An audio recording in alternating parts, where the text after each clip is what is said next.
প্রিয় দর্শক, আজকের পর্বে আমরা জেনে নেব বৈশাখ মাসের শুক্লপক্ষের একাদশী মোহিনী একাদশীর ব্রত কথা। জানব কি এই একাদশীর মাহাত্ম্য, সাথে জেনে নেব এবারে সঠিক সময়সূচি এবং পারণেরই সময় কখন। তো চলুন জেনে নেওয়া যাক। এই একাদশী হলো বৈশাখ মাসের শুক্লপক্ষের একাদশী। অনেকেই হয়তো মনে করতে পারেন বাংলা ক্যালেন্ডারে তো জ্যৈষ্ঠ মাস চলছে, তবে বিশুদ্ধ চান্দ্রপঞ্জিকা অনুযায়ী এই একাদশী হলো বৈশাখ মাসের শুক্লপক্ষের একাদশী। একবার মহারাজ যুধিষ্ঠির শ্রীকৃষ্ণকে বলিলেন, হে প্রভু, এই মোহিনী একাদশীর মাহাত্ম্য কি বা বিধি এই একাদশী পালনের, তা সমস্ত কিছু আমার কাছে বর্ণনা করুন। উত্তরে ভগবান শ্রীকৃষ্ণ বললেন, হে ধর্মপুত্র, আপনি আমার কাছে যে প্রশ্ন করেছেন, পূর্বে শ্রী রামচন্দ্র বশিষ্ঠ মুনির কাছে সেই একই প্রশ্ন করেছিলেন। শ্রী রামচন্দ্র বলেছিলেন, হে মুনিবর, আমি সীতার বিরহে জনিত কারণে দুঃখ পাচ্ছি, তাই একটি উত্তম ব্রতের কথা আমাকে বলুন, যার দ্বারা আমার সব দুঃখ দূর হয়ে যায়।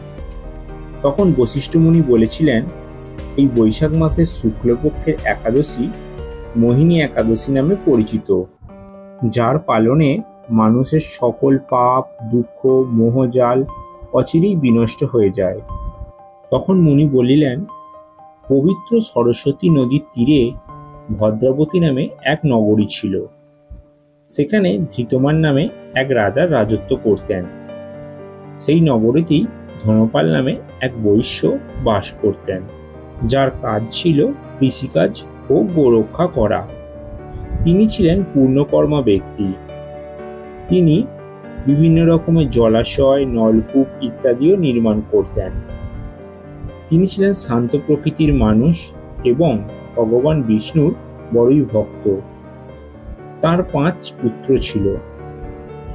4টি পুত্র তার মতো হলেও পঞ্চম পুত্র ধৃষ্টবুদ্ধি ছিল খুবই দুরাচারী। সে সবসময় পাপ কাজের সাথে যুক্ত থাকত এবং সর্বদাই অভক্ষ গ্রহণ করত ও মদ্যপান করত। এরপর একদিন তার পিতা ধনপাল দেখলেন তার পুত্র ধৃষ্টবুদ্ধি এক পতিতার গায়ে হাত দিয়ে নিঃসংকোচে রাস্তা দিয়ে ঘুরছেন।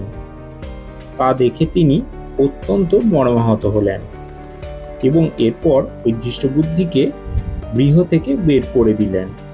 এরপরে ধৃষ্টবুদ্ধির জীবন কাটাতে অর্থের অভাব দেখা দিল। তখন তার সমস্ত আমোদ প্রমোদের যত সঙ্গী ছিল সবাই তাকে ছেড়ে চলে গেল। অবশেষে সে রাজ্যের মধ্যে চুরি করতে লাগলো।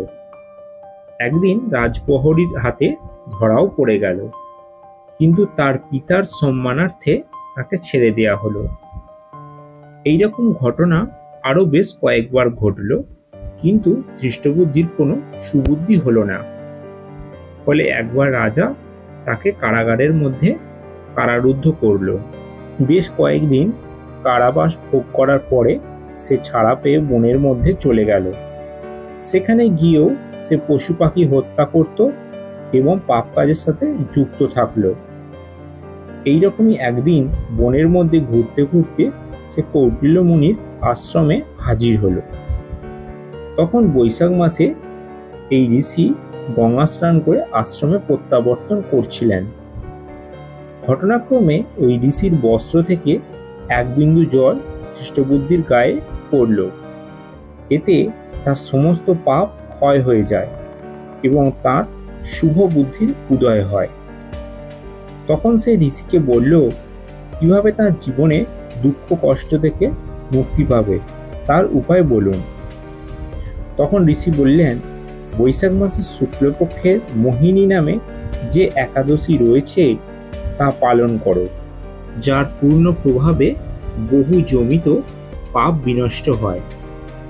ঋষির কথা মতো ধৃষ্টবুদ্ধি তা পালন করল এবং সে আর কোনোদিন পাপ কাজে যুক্ত হবে না এরকম প্রতিজ্ঞা করল এবং এরপর তার সমস্ত পাপ ক্ষয়ও হলো এবং পরবর্তীকালে সে বৈকুণ্ঠ লোকেও তাঁর জায়গা হলো।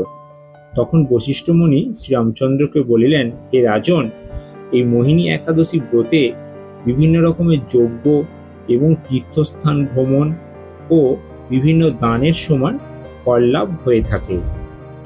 এবছর মোহিনী একাদশী তিথি শুরু হয়েছে 2024-এর 18ই মে অর্থাৎ 1431 বঙ্গাব্দের 4ঠা জ্যৈষ্ঠ শনিবার সকাল 11:23 থেকে, যা থাকছে 2024-এর 19শে মে অর্থাৎ 1431 বঙ্গাব্দের 5ই জ্যৈষ্ঠ রবিবার দুপুর 1:24 পর্যন্ত। তবে উদয়াতিথি মেনে এই মোহিনী একাদশী পালিত হচ্ছে রবিবার দিনই। আর যারা এই একাদশী ব্রত পালন করতে চাইছেন তাহলে তারা ব্রত উপবাস এই রবিবার দিনই পালন করবেন এবং এই একাদশীর পারণ ক্রিয়া সম্পূর্ণ হবে পরদিন সোমবার সকাল 9:22 মধ্যে। তো প্রিয় দর্শক, আজকের পর্বের আলোচনা এখানেই শেষ করলাম। ভিডিওটি ভালো লাগলে অবশ্যই লাইক, শেয়ার, কমেন্ট করুন এবং চ্যানেলে নতুন হলে চ্যানেলটি সাবস্ক্রাইব করে রাখুন।